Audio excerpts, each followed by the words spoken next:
Viral di media sosial Instagram, pengamen berani memukul emak-emak memakai papan hingga berdarah. Si pengamen ngamuk karena ibu-ibu itu tidak bersedia memberikan sedikit uang setelah pelaku bernyanyi. Awalnya sok jago, si pengamen akhirnya gigit jari setelah ditangkap warga dan digiring ke kantor polisi. Peristiwa ini terjadi di Kompleks Depsos Bintaro, Pesanggerahan, Jakarta Selatan pada Senin 10 Juni 2024 lalu. Kejadian itu diunggah oleh akun Instagram @info_ciledug.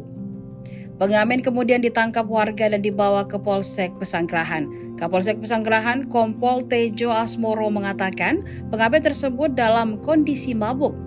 Tejo menuturkan bahwa peristiwa itu tak sampai terjadi pembacokan seperti yang diinformasikan sebelumnya. Bahkan menurut polisi, pengamen itu bahkan sempat mendapatkan salam olahraga dari warga yang kesal. Pengamen yang beraksi seorang diri tersebut saat ini telah diamankan di Polsek Pesanggerahan.